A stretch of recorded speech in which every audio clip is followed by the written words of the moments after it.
ዝምታና ምስጢር ከሞላው ጥልቅ ባህርና ውቅያኖስ ከዚህ ምድር የመጣ የማይመስል አምሳያ የሌለው በዐይነቱ ለየት ያለ ፍጥረት ይገኛል። 9 አእምሮ፣ 8 እጅ፣ 3 ልብ አለው።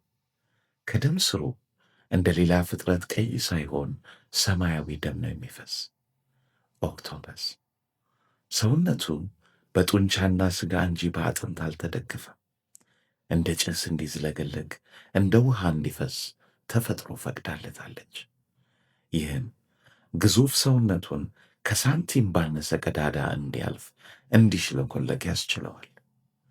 ኦክቶፐስ ፍስስ ሲል ማየት ጥላ ወደ ፈሳሽነት ሲቀየር እንደ መመልከት ነው። እያንዳንዱ የኦክቶፐስ እጅ የእየግል አእምሮ ስላለው ሕያው ሆኖ በየግል የተለያየ ነገር ማድረግ እንዲችል አስችሎታል። እነዚህ 8 እጆች በሺዎች የሚቆጠር የሚያጣብቅ ወይንም የሚጣበቅ ሕዋስ አላቸው። መቅመስም በእጆቹ ይችላል። መዳሰስ መግባቢያ ቋንቋውም ነው። ኦክቶፐስ አደጋ ሲቀርብና ሲሸሸግ ወይንም ሲያድን ማየት በተፈጥሮ እንድንደመም ማድረጉ የግድ ነው። እንደ እስስት ራሱን መቀያየር ይችላል ማለት ለኦክቶፐስ ፍትሕ አይደለም። ችሎታው ከዚህ በጣም ይልቃል።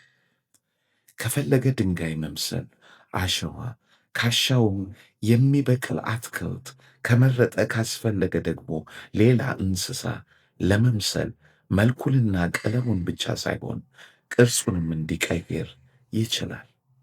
እየታየ በቅጽበት ደብዛውን ያጠፋል። ብዙዎች ለዚህ ነው መነሻው ከዚህ ምድር አይደለም፣ ባዕድ ኤሊየን ነው የሚሉት። እናንተስ?